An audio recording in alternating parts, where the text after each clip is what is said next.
I was still holding the paper plate with my own birthday cake when my daughter-in-law stood up, tapped her glass, and said loudly in front of everyone, "Let's all toast to Frank, a man who used to matter. But now, he's just a burden with no job, no purpose, and no say in this house." The room fell silent. A few awkward chuckles broke through, some shocked gasps, but most people just looked down, uncomfortable. I froze, feeling the weight of 30 pairs of eyes on me. My hands shook slightly, causing the fork to clink against the cheap plate. My grandson Eli, only 15, looked up at me, confusion clouding his young face. And my son Mark, the boy I'd taught to stand up for what's right, said nothing. He just stared at his shoes, a silent accomplice to my public execution. That's when I knew. I wasn't just old in their eyes. I was irrelevant. A relic. I'd turned 70 that day. 70 years of life, 43 years of marriage to my late wife Linda, 38 years working as a mechanical engineer, and almost 5 decades being a father. All reduced to useless in one cruel toast.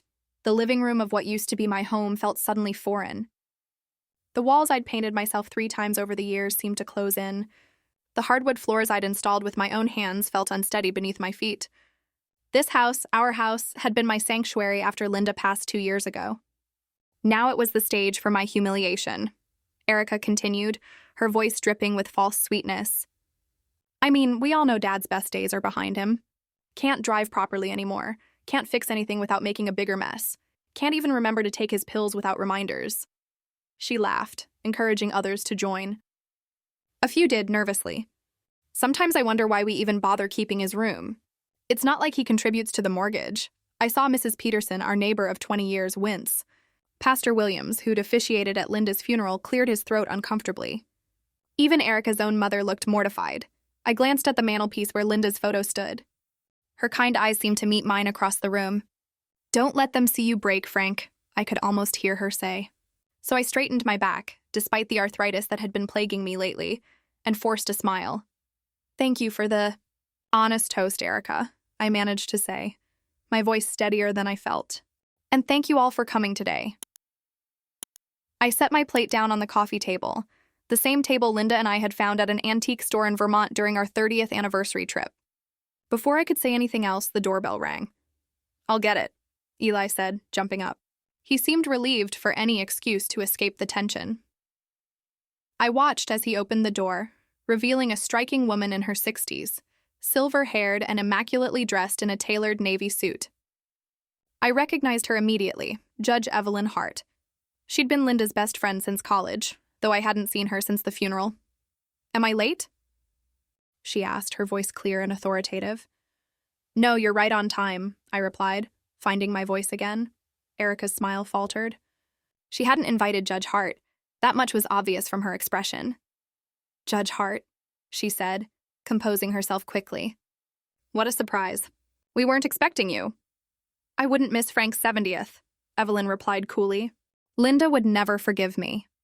She carried a sleek leather portfolio under one arm and a small wrapped gift in her other hand. She crossed the room, embraced me warmly, and whispered in my ear, "Everything's ready." Just as we planned, Erica approached us, curiosity and unease battling on her face. "What brings you by, Judge? I thought you were busy with that big case in Philadelphia." "Some things are more important than work," Evelyn replied, her gaze never leaving mine. "Speaking of which, Frank, I have something for you. Should we do this now or later?" I looked around the room, at the friends who'd known Linda and me for decades, at my grandson, who still looked confused but hopeful, at Mark, who finally looked up, sensing something important was happening, and at Erica, whose expression had shifted from smug satisfaction to wary concern. "Now seems perfect," I said. Evelyn nodded and opened her portfolio. As many of you know, I was not only Linda's friend but also her attorney for many years. Before her passing, she made certain arrangements that become effective today. She pulled out an official-looking document and handed it to me. "Happy birthday, Frank." I took the paper with steady hands, already knowing what it was. "We had prepared for this moment for months. What is that?" Erica demanded, her voice higher than usual. "This," I said clearly, "is the deed to this house. The updated deed, to be precise." The confusion on Erica's face was almost comical. "What are you talking about?" "This house belongs to Mark and me. You signed it over when you moved in with us." "Actually," Evelyn interjected professionally, He never did. The house has always remained in Frank's name, with Linda's share transferring to him upon her death. The paperwork you thought was a transfer was actually a temporary occupancy agreement, which Linda wisely insisted upon. The color drained from Erica's face. Her mouth opened and closed, but no words came out. This house, Judge Hart said calmly, addressing everyone in the room, now belongs to Mr. Delaney, fully, irrevocably. You could hear Erica swallow from across the room. Her glass of champagne trembled in her hand. But we've been paying the mortgage, she stammered. You've been paying rent, I corrected her gently. As per the agreement you signed 2 years ago. The mortgage was paid off 15 years ago. Mrs. Peterson clapped her hands to her mouth. Pastor Williams nodded approvingly. Eli's face broke into a wide grin. You can't do this, Erica hissed, dropping all pretense now. We had plans for this place. Yes, I said, my voice steady and clear. I know about your plans. I know about the realtor you brought in last month when I was at my doctor's appointment. I know about the brochures for the Sunny Pines retirement home you've been collecting. And I know about the conversation you had with Mark about, how did you put it? Finally getting rid of the old man and cashing in on this place. The collective gasp in the room was audible. Mark's face had turned ashen. Dad, he began, but I held up my hand. Not now, Mark, I said, feeling a lifetime of disappointment in my only child. I think we've all heard enough speeches for one birthday. That was the day they stopped calling me useless. And it was just the beginning of what would become the most unexpected chapter of my life. Looking back, it's hard to pinpoint exactly when I started to disappear in my own home. It happened gradually, like erosion, one small slight at a time, one dismissive comment after another, until one day I realized I'd been reduced to a ghost haunting the hallways of what used to be my life. After Linda died of cancer 2 years ago, the silence in our home became unbearable. 50 years of marriage leaves deep grooves in your daily routines. I'd wake up reaching for her, forgetting for those first blissful seconds that she was gone. The coffee I brewed tasted wrong because she wasn't there to share it. Even the creaking of the house at night sounded different without her gentle breathing beside me. That's when Mark and Erica suggested I move in with them. Dad, you shouldn't be alone, Mark had said, his arm around my shoulder at Linda's wake. We have plenty of space. Eli would love having his grandpa around. It seemed like a lifeline at the time, a chance to be surrounded by family instead of memories. So I agreed, thinking I was being practical and unselfish. Linda would have approved, I thought. The first few months weren't terrible. I had the guest room on the main floor. So you won't have to tackle those stairs, Dad, Mark had explained. Eli would stop by after school, and we'd talk about his science projects or the model airplanes we used to build together. I tried to make myself useful, fixing the leaky faucet in the kitchen, tuning up Mark's car, showing Eli how to change a tire. But Erica had different ideas about my role in their household. Frank, I've rearranged the kitchen cabinets, she announced one morning, about 3 months after I'd moved in. Your coffee mug and cereal bowl are in this lower cabinet now. The rest is for our everyday items. My things had been relegated to a single shelf, as if I were an occasional visitor rather than a resident. And please don't use the good towels in the guest bathroom. I've put some older ones under the sink for you. It was the same bathroom I'd installed when Mark was still in high school. Then came the dining arrangements. Dad, we're thinking it might be easier if you eat dinner a little earlier than us, Mark suggested one evening. Erica and I both get home late from work, and Eli has so many activities. It just makes more sense. So I began eating alone at 5 while they dined together at 7. My food was usually left covered with plastic wrap in the microwave. Sometimes it was still warm. The living room was the next battleground. My old leather recliner, the one Linda had given me for our 40th anniversary, had occupied a place of honor by the window in our home. In Mark and Erica's house, it was first moved to the corner, then to the basement rec room, and finally disappeared altogether. We donated it, Erica explained when I asked. It was falling apart, Frank. Besides, we got you that nice folding chair you can set up whenever you want to join us for TV time. TV time became another source of quiet humiliation. If I joined them in the evening, Erica would sigh loudly whenever I asked a question about the show they were watching. It's complicated, Frank. You'd need to have seen the earlier episodes to understand. So I retreated to my room more and more, watching an old portable TV Linda and I had kept for power outages. My presence at family gatherings became increasingly awkward. Friends stopped calling because Erica Would tell them I was resting or not up for visitors today. My world shrank to the confines of my bedroom and occasional walks around the neighborhood when the weather permitted. The financial control happened so subtly I barely noticed until it was complete. "Dad, why don't you let me handle the bills?" Mark had suggested shortly after I moved in. "It'll be one less thing for you to worry about." I'd agreed, thinking it was temporary while I adjusted to life without Linda. But soon Mark had taken over all my accounts. My pension and Social Security checks were deposited directly into an account I couldn't access without him. I received a small allowance each month for personal expenses. "It's safer this way," Erica assured me. So many scammers target seniors these days. But the real turning point came 6 months ago on a rainy Tuesday afternoon. I was in my room sorting through some of Linda's old photographs when I heard Erica on the phone in the kitchen. She didn't know I was home. I was supposed to be at my weekly doctor's appointment, but it had been canceled due to the doctor's emergency. "The market is hot right now," she was saying excitedly. "We could easily get $450,000 for this place, even without major renovations." I froze, my heart pounding. "No, that's not a problem," she continued. "Once we sell, we'll use part of the money to find Frank a nice place. There's that new assisted living facility, Sunny Pines. They have openings." I sank onto my bed, Linda's photos scattered across the quilt she'd made for our 25th anniversary. The betrayal cut deeper than I could have imagined. This wasn't just about my comfort or dignity anymore. This was about erasing me entirely. Later that night, I carefully checked my important papers, documents I'd kept in a locked fireproof box that I'd brought with me when I moved in. Among them was the deed to the house. To my immense relief, it was still there, still in my name and Linda's. I'd never signed anything transferring ownership to Mark and Erica, despite what they might have led others to believe. The next morning, I called the only person I knew could help me, Evelyn Hart, Linda's best friend and our family attorney for decades. "Frank," she said warmly when I entered her office downtown. "It's been too long. How are you holding up?" I told her everything. The isolation, the financial control, the plans to sell my home and ship me off to Sunny Pines. As I spoke, her expression changed from concern to barely contained fury. "Linda warned me this might happen," she said finally. She never fully trusted Erica. That's why we set up the occupancy agreement instead of transferring the deed when you moved in with them. "What can I do?" I asked, feeling the weight of my 70 years pressing down on me. Evelyn smiled, a glint of her old courtroom ferocity returning to her eyes. "We prepare, Frank, quietly and thoroughly. And when the time is right, we act." That day marked the beginning of my silent resistance, the start of a plan that would culminate on my 70th birthday, with a daughter-in-law choking on her champagne and a house deed returned to its rightful owner.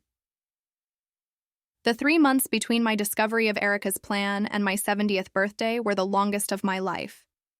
Every morning, I'd wake up in my increasingly hostile home and put on the mask of the doddering old man they expected me to be. "Sorry, did you say something, Erica?" "My hearing isn't what it used to be," I'd mumble, while perfectly registering every cruel word she uttered when she thought I couldn't hear. Meanwhile, Judge Evelyn Hart and I were methodically building my case. We met every Tuesday, at the Silver Spoon Diner downtown during what Erica thought was my weekly therapy session, another suggestion of hers to help me cope with aging. The irony wasn't lost on me. We need to document everything, Evelyn had instructed during our first strategy meeting. She pushed a small digital recorder across the table. "This is legal in Pennsylvania as long as you're part of the conversation. Keep it with you." I fingered the small device, barely larger than a lighter. "What am I supposed to do with this?" "Record any conversations about selling the house or moving you to Sunny Pines," she said, her eyes sharp behind her reading glasses. "Also, any financial discussions. And Frank," she added, reaching for my hand, "any instances of emotional abuse?" I pulled back slightly. "Abuse? That's a strong word, Evelyn. What would you call it when someone systematically strips away your dignity, controls your finances, and plans to sell your home without your consent?" She challenged. I had no answer for that. Over sandwiches and coffee, we pieced together the legal strategy. The house was clearly still in my name, but we needed to update the deed to remove any ambiguity. We also drafted a letter to Mark and Erica's bank, requesting copies of all transactions involving my pension and Social Security deposits. They've been using your money to pay for their lifestyle, Evelyn concluded after reviewing the statements. The rent they claim to be paying on the house is actually coming from your accounts. Each new discovery was another knife twist, but I remained resolute. This wasn't just about me anymore. It was about Linda's memory, about the home we'd built together, and about teaching my son the lesson I'd apparently failed to instill years ago. Respect isn't optional in a family. As my birthday approached, the tension in the house became palpable. Erica was planning what she called a small gathering, though I'd overheard her inviting nearly 40 people. It wasn't celebration she wanted. It was witnesses to what she thought would be my final humiliation before being shipped off to Sunny Pines. 2 weeks before the party, I accidentally interrupted another of her phone calls, this time with a realtor. "We're thinking of listing right after the new year," she was saying as I entered the kitchen. She startled when she saw me, then recovered with a plastic smile. "Oh, Frank, I didn't hear you come in. Just talking to a friend about her house renovation." I nodded vaguely and shuffled to the refrigerator, playing my part. But inside, a cold fury was building. That evening, I called Evelyn. "I think they're planning to make their move right after my birthday," I told her. "The party is some kind of, I don't know, farewell celebration." "Then that's when we'll make ours," she replied without hesitation. "How do you feel about receiving your birthday present in front of an audience, Frank?" The week before my birthday, I noticed Mark becoming increasingly agitated. He paced the hallways late at night, and twice I caught him staring at me with an expression that might have been guilt. One evening, as I sat on the back porch watching the sunset, one of the few pleasures Erica hadn't managed to ruin, he joined me. "Beer in hand. Beautiful evening," I commented, not looking at him. He nodded, took a long pull from his bottle. "Dad, are you happy here with us?" The question caught me off guard. It was the first time in 2 years anyone in this house had asked about my happiness. "Why do you ask?" I countered carefully. He shrugged, studying the label on his beer. "Just wondering. You've been quiet lately." "I'm always quiet these days, Mark. Nobody seems interested in what I have to say." He winced slightly. "That's not true." "When was the last time you asked my opinion on anything? Or showed me Eli's report card? Or invited me to one of his baseball games?" I kept my voice even, not accusatory. Mark had no answer.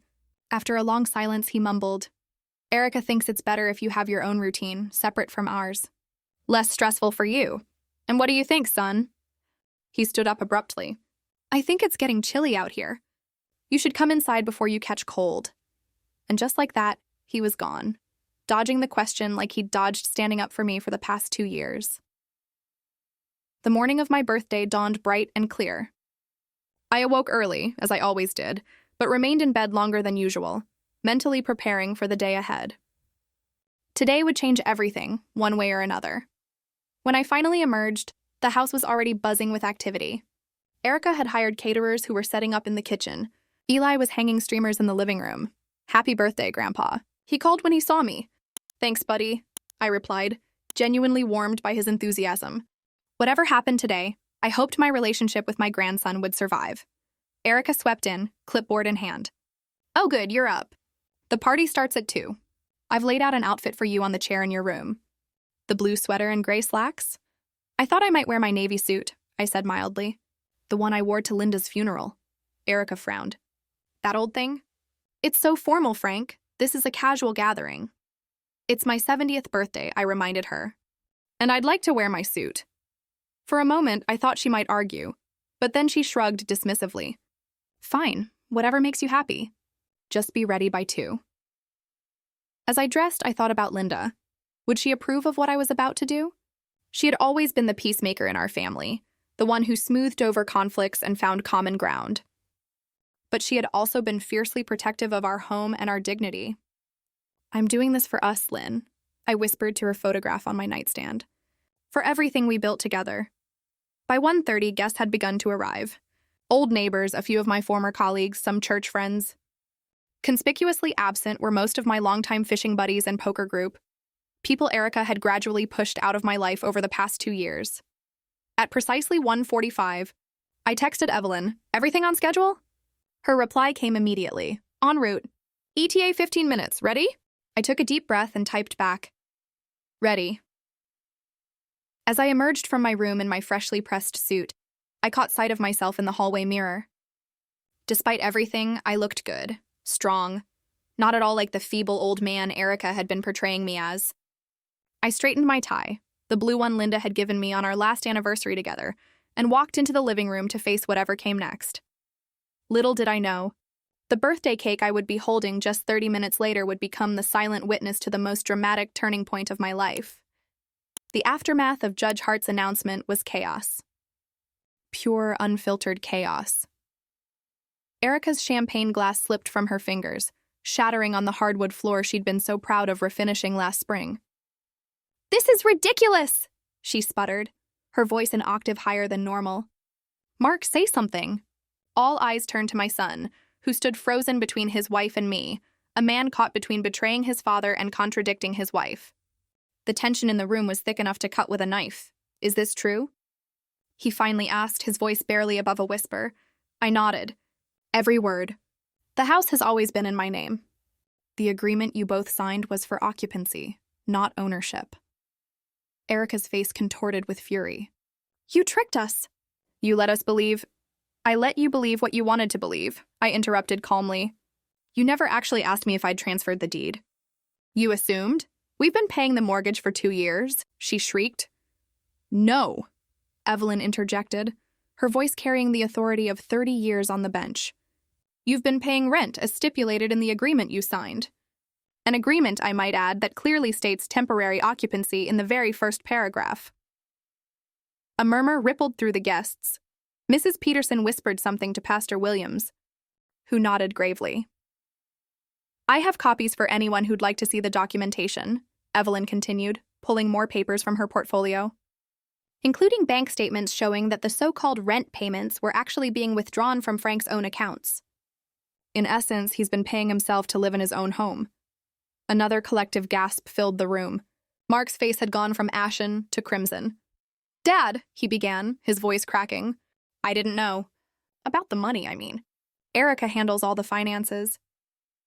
I looked at my son, really looked at him for the first time in years. The boy who'd once worshipped the ground I walked on, who'd followed me around with a plastic tool belt when he was 5, determined to be just like his dad. Somewhere along the way, that boy had disappeared, replaced by this stranger who couldn't meet my eyes. "What about Sunny Pines?" I asked quietly. "Did you not know about that either?" Mark's confused expression told me everything. "Sunny Pines? The retirement community? Your wife has been planning to move me there after selling this house," I explained. "There are brochures in her desk drawer. She's been speaking with their admissions director for months." "That's a lie," Erica interjected, but her protest lacked conviction. "I have recordings," I said simply. I hadn't wanted to resort to this, but she'd left me no choice. I pulled out the small recorder Evelyn had given me and pressed play. Erica's voice filled the room. "Once we sell, we'll use part of the money to find Frank a nice place. There's that new assisted living facility, Sunny Pines. They have openings." Then another recording. "He doesn't need to know until it's done. The old man barely knows what day it is anyway." And finally, the most damning, "Mark's too sentimental about his father. Just leave him to me. By the time I'm done, he'll think putting Frank in a home was his idea." I stopped the playback. The silence that followed was deafening. Eli, who had been standing silently by the fireplace, suddenly spoke up. "Is that why you wouldn't let me visit Grandpa when he was resting? Is that why you said he couldn't come to my games because he was too confused to follow them?" Erica's eyes darted frantically around the room, seeking any ally, finding none. "This is being taken completely out of context," she insisted. "Frank needs care. Professional care. We were only thinking of what's best for him. By selling his home without his knowledge and using his own money to pay for it?" Evelyn challenged. "That's not care, Mrs. Delaney. In some jurisdictions, that's elder abuse." The word hung in the air like a thundercloud. Abuse. The thing I'd been reluctant to name. Even to myself, Mark finally found his voice. "Erica, tell me you didn't do this.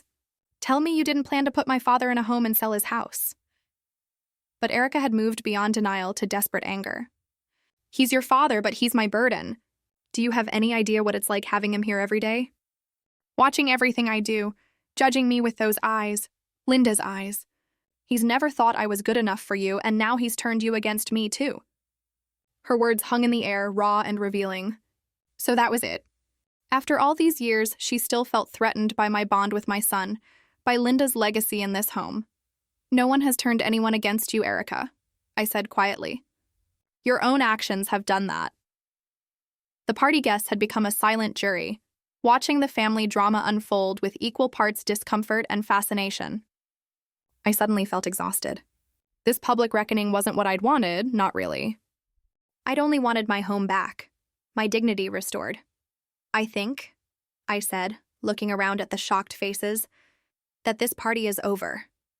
Thank you all for coming, but I believe my family and I need some privacy now. People began gathering their things, murmuring awkward goodbyes. Mrs. Peterson squeezed my hand as she left. Call me if you need anything, Frank, she whispered. Pastor Williams clasped my shoulder firmly. We're here for you, brother. Within minutes, only the immediate family remained. Mark, Erica, Eli, Judge Hart, and me.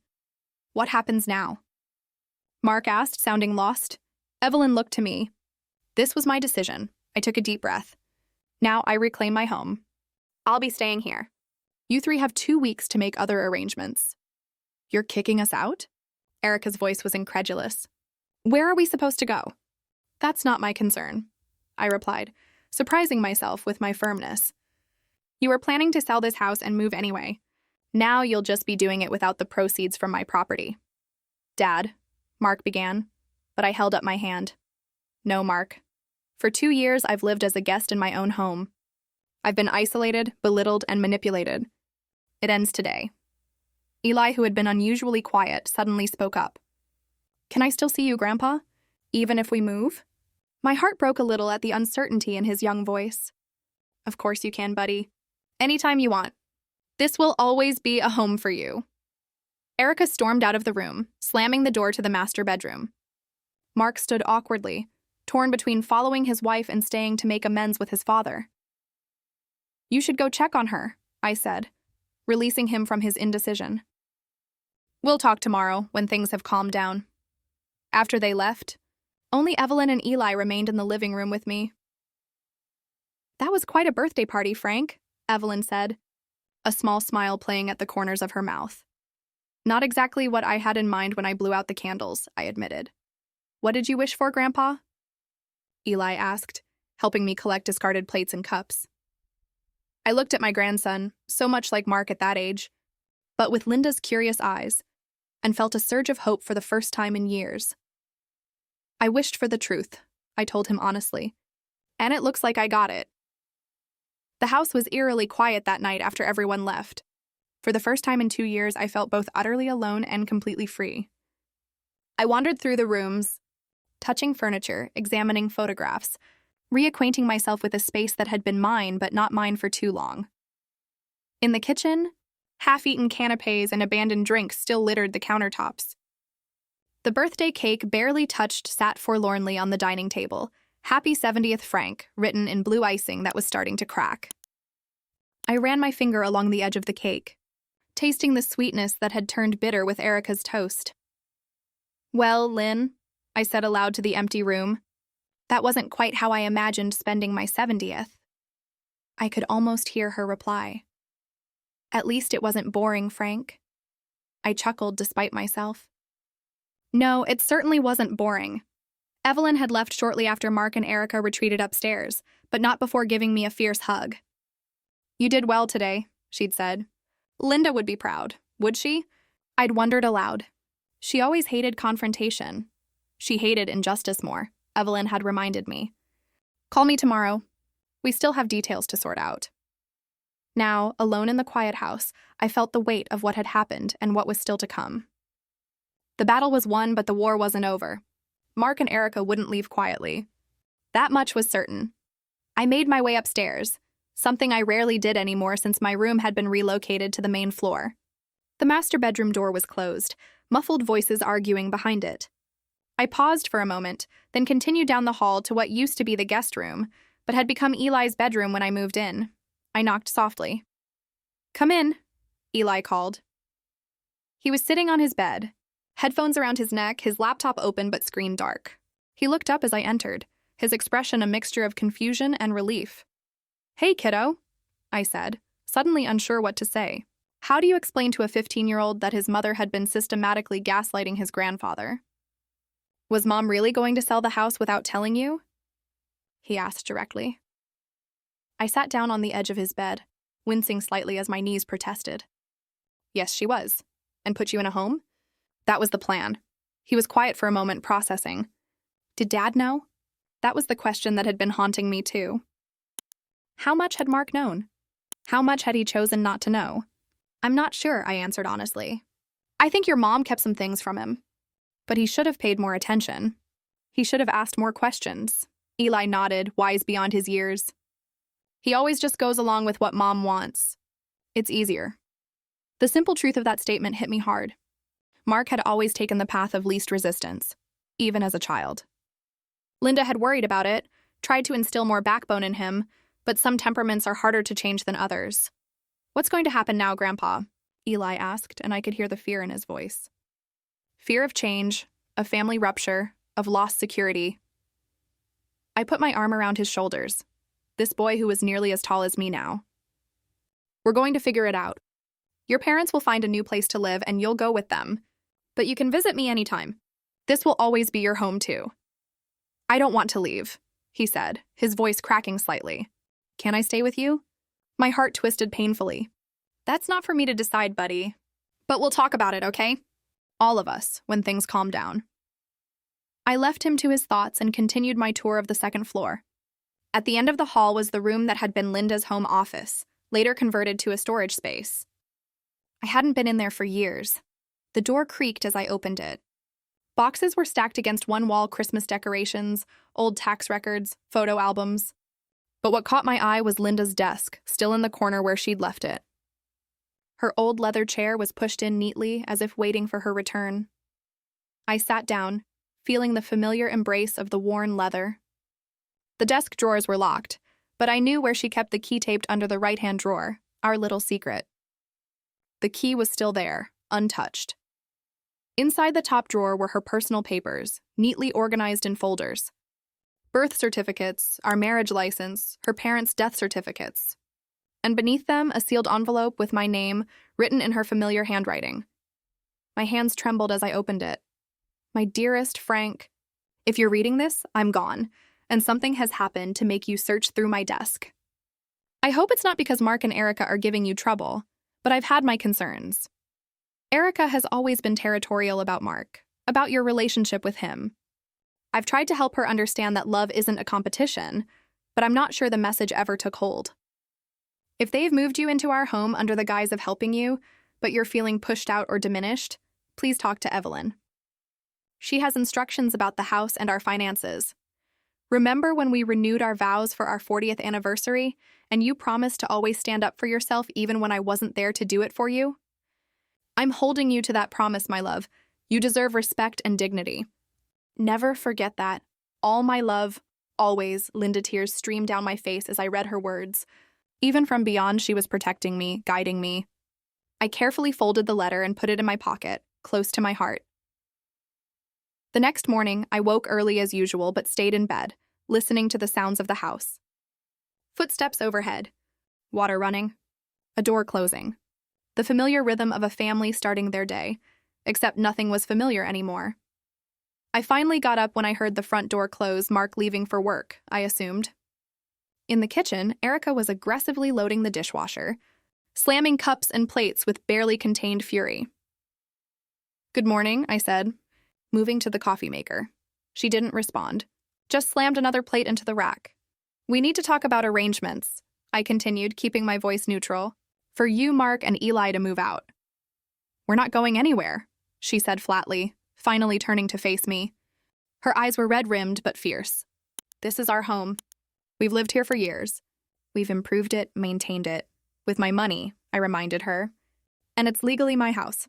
The documents Judge Hart brought yesterday make that abundantly clear. We'll fight it, she threatened. We'll get our own lawyer. Mark's company has excellent legal resources. I sighed, suddenly tired of the battle. Erica, you were recorded planning to sell my house and put me in a home without my knowledge or consent. Do you really want to take that to court? Her face paled slightly, but her jaw remained set. Those recordings were taken without my permission. They're not admissible. Pennsylvania is a one-party consent state, I informed her. As long as one person in the conversation knows it's being recorded, which I did, it's perfectly legal. Evelyn made sure of that. She turned back to the dishwasher, her shoulders rigid. We'll see what Mark has to say about this. Yes, we will, I agreed. But in the meantime, I've given you 2 weeks to find new accommodations. That's generous considering the circumstances. She slammed the dishwasher closed and stormed out without another word. I sat at the kitchen table with my coffee, wondering if I was doing the right thing. Was I being too harsh? Should I offer them more time? Different terms? But then I remembered Linda's letter, her warning about Erica, her reminder that I deserved respect and dignity. No, I was finally standing up for myself. It wasn't vindictive. It was necessary. The day passed slowly. I spent most of it in my room, avoiding another confrontation with Erica. Around 3, Eli came home from school, knocking hesitantly on my door. Grandpa, can I come in? I welcomed him with a smile. Of course. How was school? He shrugged, dropping his backpack on the floor. Weird, I couldn't focus. Kept thinking about yesterday. I'm sorry you had to witness all that, I said sincerely. Family disagreements should stay private? Mom's really angry, he said, sitting on the edge of my bed. She was on the phone with a lawyer all morning. Dad came home early from work. They're upstairs arguing now. I nodded, not surprised. It will take time for everyone to adjust to the new situation. Eli picked at a loose thread on my bedspread. Mom said we might have to move to an apartment temporarily. That we can't afford another house right away. That might be true, I acknowledged. But they'll figure it out. Your dad has a good job. But most of their money was going into renovating this house, Eli continued. Mom said they put like $50,000 into it in the last 2 years. I raised an eyebrow. Did they? With whose money, I wonder? Eli looked confused. What do you mean? I shook my head. Nothing, buddy. Just thinking aloud. Later that evening, Mark finally came to see me. He knocked on my bedroom door just after 8, his face haggard. Can we talk, Dad? I gestured for him to enter, and he sat awkwardly in the armchair by the window Linda's reading chair that had somehow ended up in my downstairs. Bedroom. Erica told me you're insisting we move. Out in 2 weeks, he began. That's right, I confirmed. He ran a hand through his hair, a gesture so reminiscent of his teenage years that it made my heart ache. Dad, that's not enough time. We need to find a place, pack everything up, arrange movers. It's impossible. You managed to plan selling this house and moving me to Sunny Pines pretty efficiently, I pointed out. He winced. That was Erica's plan, not mine. I swear, Dad, I didn't know about the retirement home. I thought we were just talking about selling eventually. Maybe downsizing to something more modern. And where did you think I would go in this scenario? He looked down at his hands. With us, I guess. I never really thought it through. That's been the problem all along, hasn't it, Mark? You never think things through. You just go along with whatever Erica wants. His head snapped up, a flash of anger in his eyes. That's not fair. She's my wife. We're a team. A team where one player makes all the decisions. Apparently. We sat in tense silence for a moment. Decades of unspoken disappointments hanging between us. I need more time, Dad, he finally said. At least a month, maybe 2, I considered his request. Despite everything, he was still my son. 1 month, I conceded, but not a day more. And I want access to all parts of the house again. No more relegating me to this room and the kitchen. He nodded, relief evident on his face. Thank you. And Dad? I am sorry. For everything. As he left, I wondered if his apology was sincere or just another path of least resistance. Only time would tell. The next 3 weeks were a strange dance of avoidance and negotiation. Erica barely spoke to me, communicating through terse notes left on the kitchen counter or through Mark as an intermediary. Mark himself oscillated between apologetic and defensive, depending on whether Erica was within earshot. Only Eli seemed genuinely interested in rebuilding our relationship, seeking me out daily for conversations or help with homework. The house itself began to change. Boxes appeared in hallways. Furniture was rearranged as Erica and Mark decided what to take and what to leave. The real estate agent who had been poised to sell my home now helped them search for a rental. I reclaimed spaces I'd been subtly pushed out of. The den with its wall of books, the sunroom where Linda and I used to have our morning coffee, the workshop in the basement where my tools had gathered dust. Each space I re-entered felt like recovering a piece of myself. One afternoon, about 10 days after my birthday party, I was in the workshop reorganizing my tools when I heard footsteps on the stairs. Heavy, deliberate steps that I recognized as Mark's. "Dad?" he called, reaching the bottom of the stairs. "You down here?" "Over by the workbench," I replied. He appeared in the doorway, looking around with a mixture of nostalgia and discomfort. "I haven't been down here in ages," he commented. "Neither had I until recently," I pointed out. He acknowledged this with a nod, then got to the point. "We found a place. A townhouse about 15 minutes from here. It's a rental, but it's nice. 3 bedrooms, small yard." "That's good," I said, genuinely relieved for Eli's sake. "When do you move in?" "We sign the lease tomorrow. Moving day is Saturday." He hesitated, then added, "I was hoping you might be willing to help." "With the move, I mean." I set down the wrench I'd been cleaning. "You want my help? After everything?" He shrugged, looking embarrassed. "We can't afford professional movers right now. And most of our friends well, they're not exactly eager to help after what happened at your party." I couldn't help but feel a twinge of satisfaction at that. "So I'm your last resort?" "No," he said quickly. "Well, maybe practically speaking. But I also thought it might be a way to start rebuilding. You know, working together on something." I studied my son's face, looking for signs of manipulation or insincerity. What I saw instead was exhaustion and a glimmer of hope. Despite everything, he was still my boy, the child I'd taught to ride a bike and throw a curveball. "I'll help," I decided. "But Erica needs to ask me herself." Mark's face fell. "Dad, you know she's not going to—" "Those are my terms," I interrupted. "She doesn't have to like me, but she does have to show me basic respect. Especially if she wants my help." He sighed heavily. "I'll talk to her." To my surprise, Erica appeared at my bedroom door that evening, her expression carefully neutral.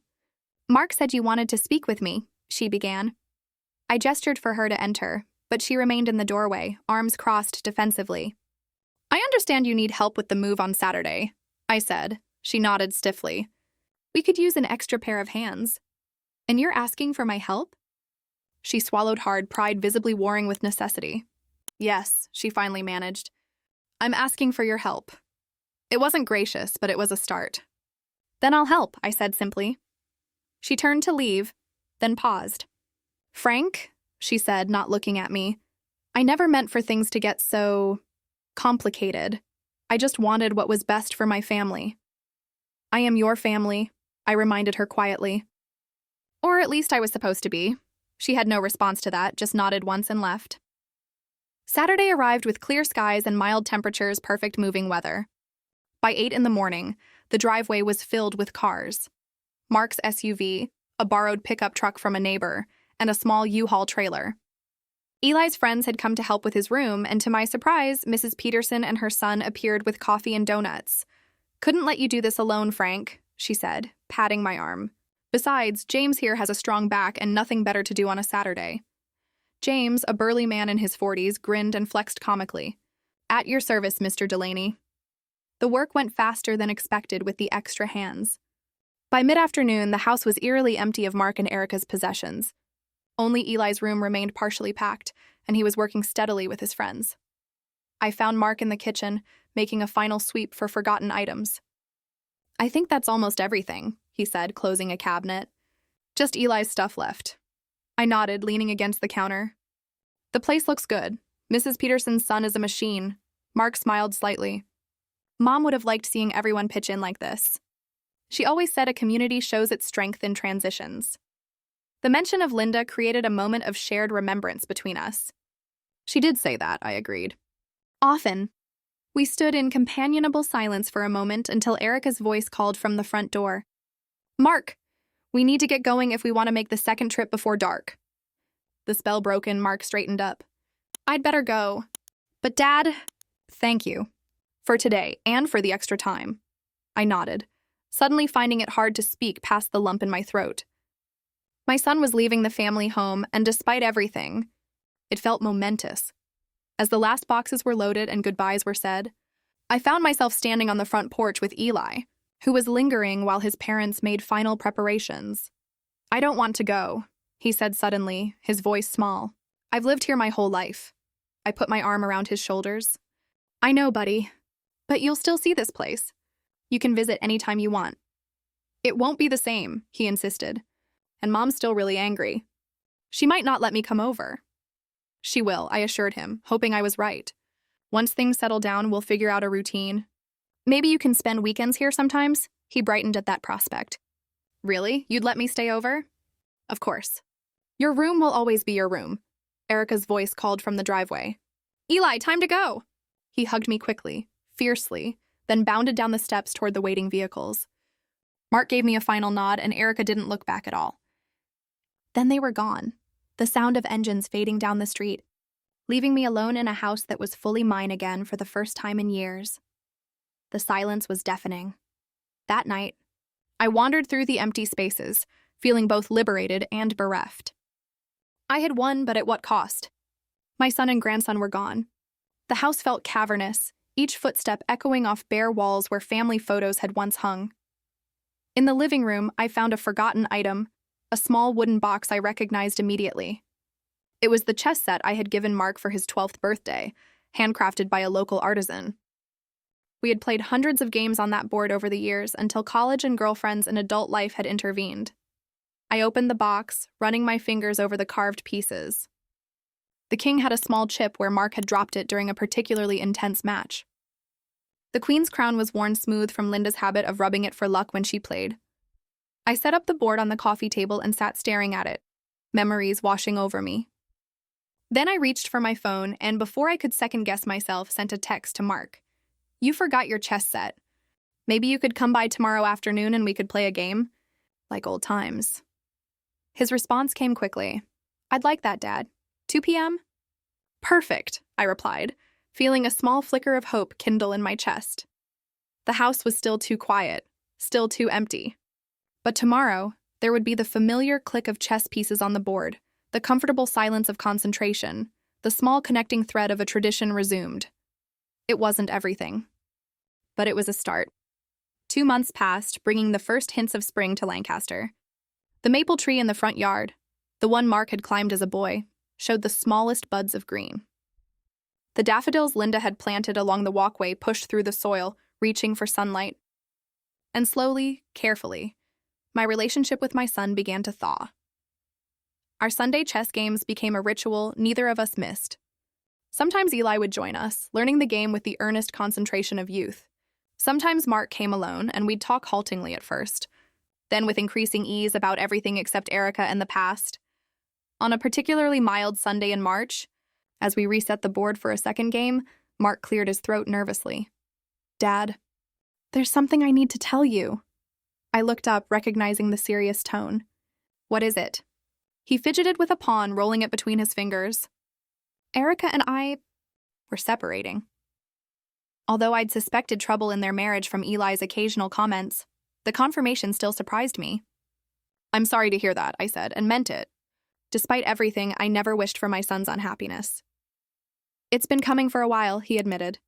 Even before everything that happened with you. The house situation just brought a lot of issues to the surface. What kind of issues? I asked carefully. He sighed deeply. Control, mostly.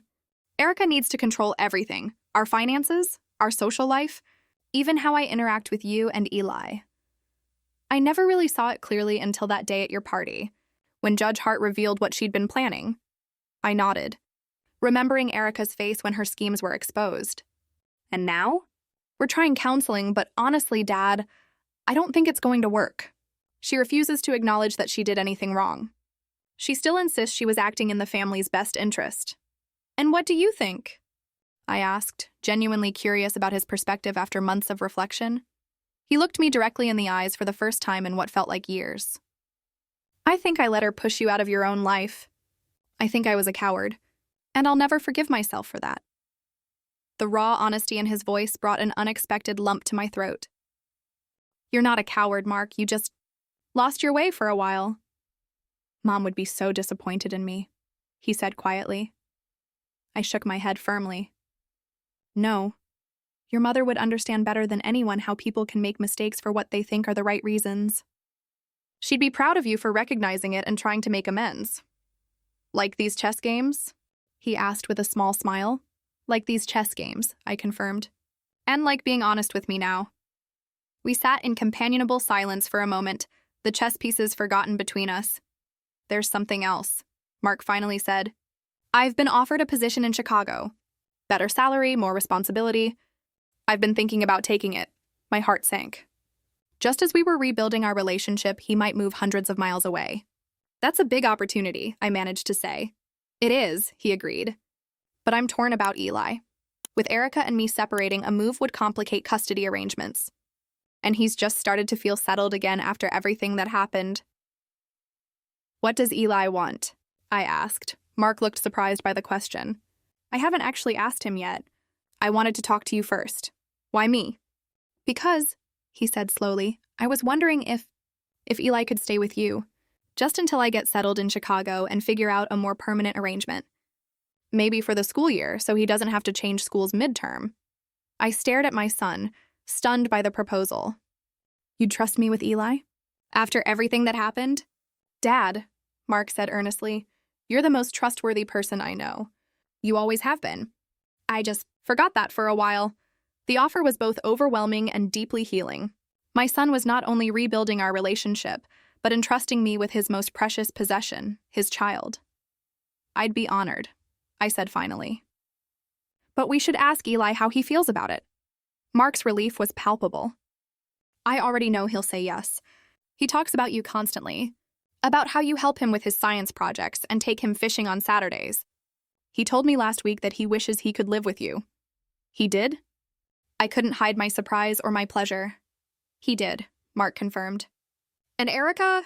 Well, she's not happy about it, but she's in no position to object. Not after everything that came out. As if summoned by our conversation, the front door opened and Eli bounded in, back from his friend's house. Hey, Grandpa. Hey, Dad. Who's winning? Your grandfather, as usual, Mark admitted ruefully. Come sit with us, bud. We have something to talk to you about. That evening, after Mark had left and Eli was helping me prepare dinner, something we'd started doing on his weekend visits, I found myself marveling at how quickly life could change. 6 months ago, I'd been a ghost in my own home, marginalized and manipulated. Now I was reclaiming not just my house, but my place in my family. Grandpa, Eli said as he carefully chopped vegetables, are you sure it's okay if I stay with you? It won't be too much trouble? I put down the pot I was filling and turned to face him. Eli, having you here would never be trouble. It would be a gift. His face lit up with a smile so like Linda's that it made my heart ache. Cool. 'Cause I was thinking we could fix up the treehouse this summer. The one you built for Dad? It needs some work, but I bet we could make it awesome. I bet we could, I agreed, ruffling his hair. That night, I sat on the back porch with a cup of tea, watching the stars emerge in the darkening sky. I thought about Linda, about how she'd always insisted that family was worth fighting for, even when it was difficult. You were right, Lynn, I whispered to the night air. As usual, the breeze seemed to carry her response.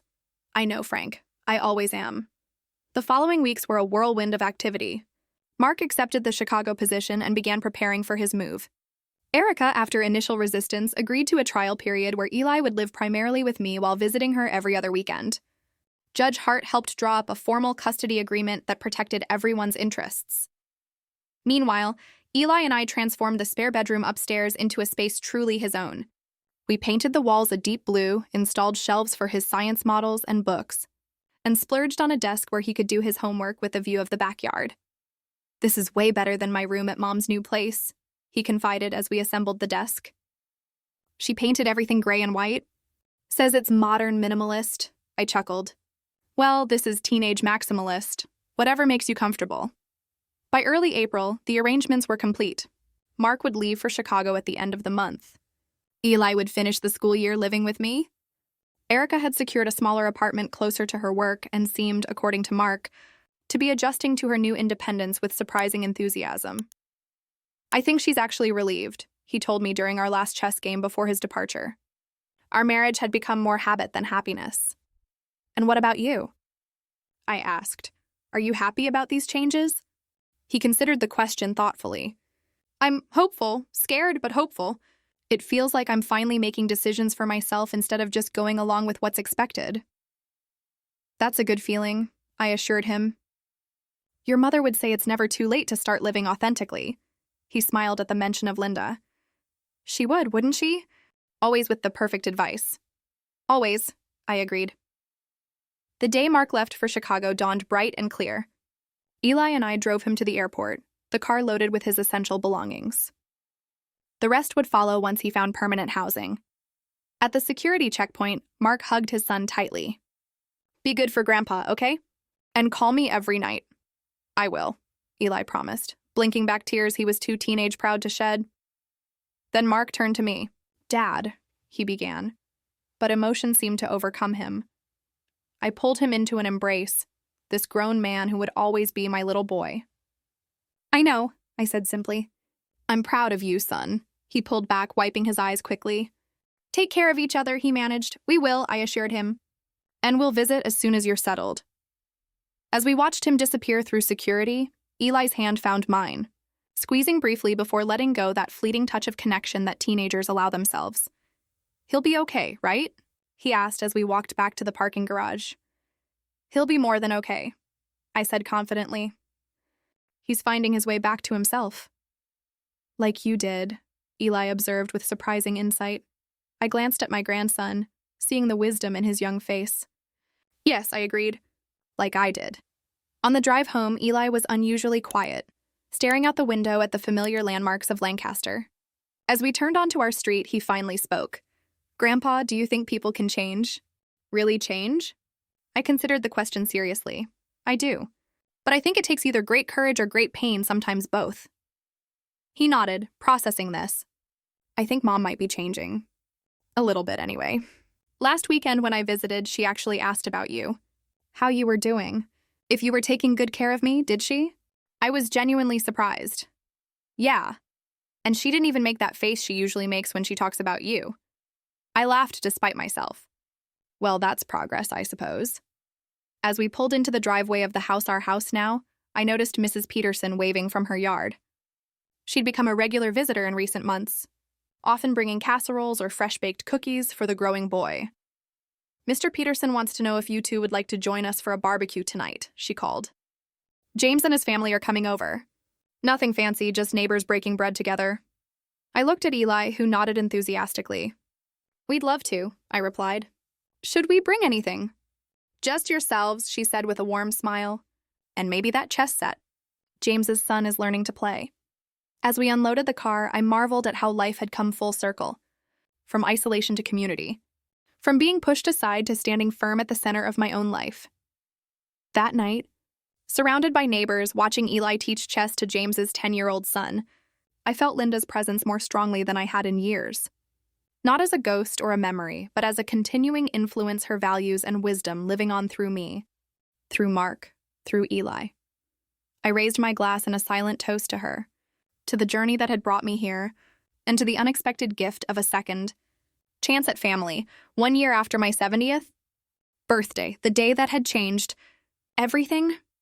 I stood in the backyard watching Eli and his friends put the finishing touches on the restored treehouse. What had once been a simple platform with a railing had evolved into an impressive structure with windows, a trapdoor, and even solar-powered lights.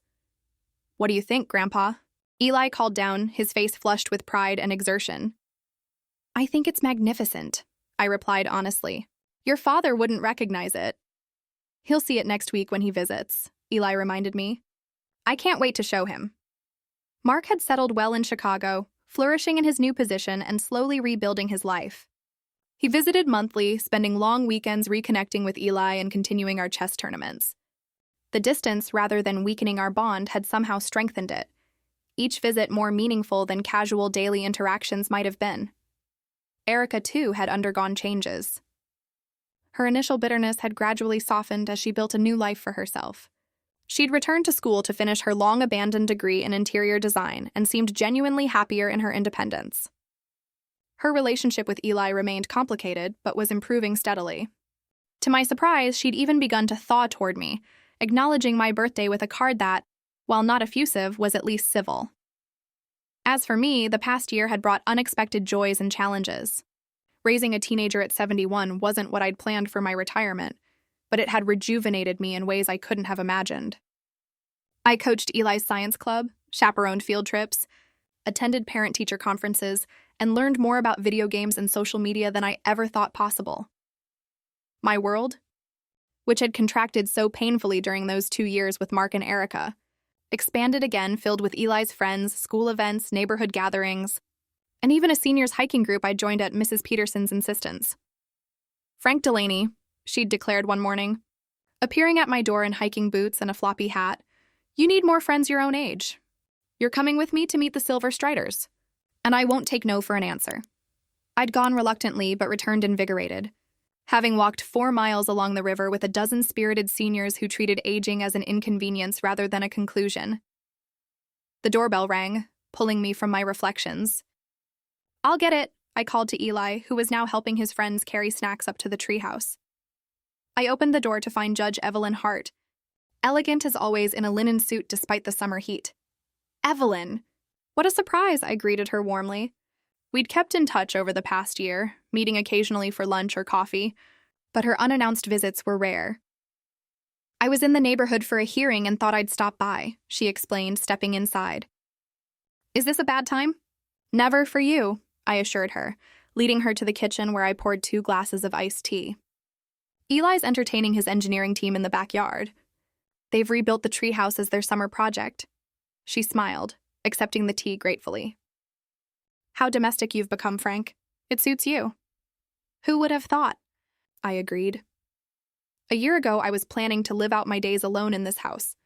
Now I'm packing school lunches and hosting sleepovers. "Linda would be delighted," Evelyn said, her eyes twinkling. "She always said you were at your best when taking care of others." "I think of her every day," I admitted. "Especially with Eli here. He has her expression sometimes, the way he tilts his head when he's considering a problem, or that little frown of concentration." Evelyn nodded understanding. "That's how they stay with us, in the small gestures we recognize in others." We sat in companionable silence for a moment, sipping our tea and listening to the laughter from the backyard. "Actually," Evelyn finally said, "I didn't just stop by to say hello. I have news that might interest you." "Oh?" I set down my glass, curious. The Lakeside Community Center is looking for instructors for their fall program. Specifically, they need someone to teach basic home repair and woodworking to at-risk youth. She watched me over the rim of her glass. "I immediately thought of you." "Me?" "Evelyn, I'm 71. Surely they want someone younger." She shook her head firmly. "They want someone with experience and patience. Someone who understands that learning these skills is about more than fixing things. It's about building confidence and self-reliance." I considered the proposal, intrigued despite my initial hesitation. During my working years, I'd occasionally mentored apprentices and found unexpected satisfaction in passing on my knowledge. "It's just twice a week, Tuesday and Thursday afternoons," Evelyn continued. "After school hours. The program coordinator is an old friend. I told her I'd at least get you to consider it." "I'd have to talk to Eli," I mused. "Make sure it doesn't interfere with his activities." Evelyn's smile widened. "I think you'll find he's very supportive. He might have already heard about it, actually. His science teacher, Ms. Rivera, is on the community center board." I laughed, suddenly understanding. "This is a setup, isn't it?" "You've already discussed this with Eli," she shrugged, not bothering to deny it. "He thinks you'd be perfect. And so do I." 2 weeks later, I found myself standing nervously in a converted warehouse space at the Lakeside Community Center, surrounded by workbenches, tools, and 8 teenagers who regarded me with varying degrees of suspicion and boredom. "Good afternoon," I began, my voice steadier than I felt. "My name is Frank Delaney, and I'll be your instructor for this woodworking course." A tall boy at the back snickered. "No offense, old man, but what are you going to teach us that YouTube can't?" Instead of being offended, I smiled. "An excellent question. Let me show you." I picked up a piece of oak from the demonstration table. This piece of wood has a story. It grew for maybe 100 years, weathered storms, provided shelter for birds and squirrels. Now it's here, and what happens to it next depends on how we choose to work with it. I ran my hands over the surface, feeling the grain. A video can show you how to cut and sand and join, but it can't teach you how to listen to the wood, how to feel what it wants to become. The skepticism in the room softened slightly. "Today," I continued, "we're going to start with the basics. By the end of this 8-week course, each of you will create something unique. something no YouTube tutorial could ever produce, because it will come from your own hands and imagination. To my surprise, the program became one of the great joys of my life. These kids, many from troubled homes or difficult circumstances, blossomed under the simple discipline of craftsmanship. They made mistakes, learned from them, and gradually created objects of beauty and function. Bookshelves, jewelry boxes, chess sets like the one Mark and I still used. Eli often came with me, acting as an unofficial assistant and forming friendships with several of the students. His presence bridged the generation gap, helping the teens see me as more than just the old guy. Mark visited regularly, marveling at the changes in both the house and in me. "You seem younger, Dad," he commented during his Christmas visit. "More energetic than I've seen you in years." "I feel younger," I admitted. Having purpose makes a difference. Erica came for Christmas dinner, too. Our first attempt at a full family gathering since the fracture. The tension was palpable at first, but Eli's excitement and Mark's careful diplomacy gradually eased the atmosphere. As we sat around the dining table, Linda's table, refinished by my woodworking students as a surprise Christmas gift, I looked at the faces of my family. Imperfect, wounded, healing, we had survived the breaking and were finding our way to a new wholeness. After dinner, as Eli was showing Erica his latest science project upstairs, Mark joined me on the back porch, where I'd stepped out for a moment of quiet reflection. "I've been meaning to ask you something." "Dad," he said, his breath fogging in the cold air. "What's that? Are you happy with how everything turned out?" I considered the question carefully. "I'm content," I said finally, which might be better than happy in some ways. I have purpose, community, and family, the real kind, not just the word. He nodded, understanding. "I think Mom would be proud. Of all of us, even Erica?" I asked with a small smile. "Even Erica," he confirmed. "She's trying, Dad. It's not easy for her to admit she was wrong." "I know," I acknowledged. "And I appreciate her effort tonight." Inside, we could hear Eli laughing at something Erica had said. The sound warmed me more than any fire could have. The following spring, my woodworking program expanded to include adult classes in the evenings. The community center director, impressed by the success with the teens, suggested I might teach seniors as well. "There's a whole generation of people who never learned these skills," she explained. "They're retiring now and looking for meaningful hobbies." So twice a week I found myself surrounded by people my own age, many of whom had never held a hammer properly before. Their enthusiasm and willingness to learn humbled me. Mrs. Peterson joined the class, of course, along with several members of the Silver Striders. Even Pastor Williams signed up, confessing that he'd always relied on his late wife for household repairs. One evening in late April, as the last students were leaving, Evelyn appeared in the doorway of the workshop. "Quite the second career you've built here," she observed, looking around at the projects in various stages of completion. "All thanks to you," I reminded her. "If you hadn't pushed me, you would have found your way eventually," she assured me.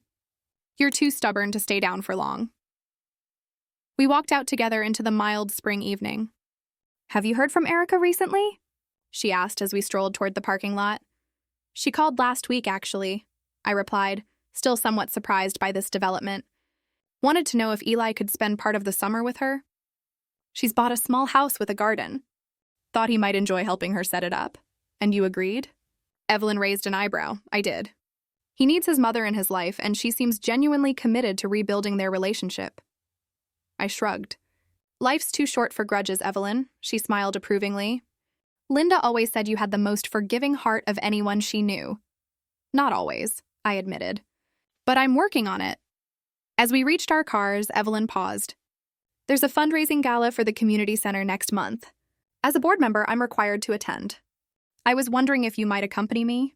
"Strictly as colleagues, of course," she added quickly. I smiled at her uncharacteristic nervousness. "I'd be honored, Judge Hart, strictly as colleagues." She nodded, a hint of pink coloring her cheeks. "Good, I'll send you the details." Driving home, I found myself humming along to an old Beatles song on the radio, something I hadn't done in years.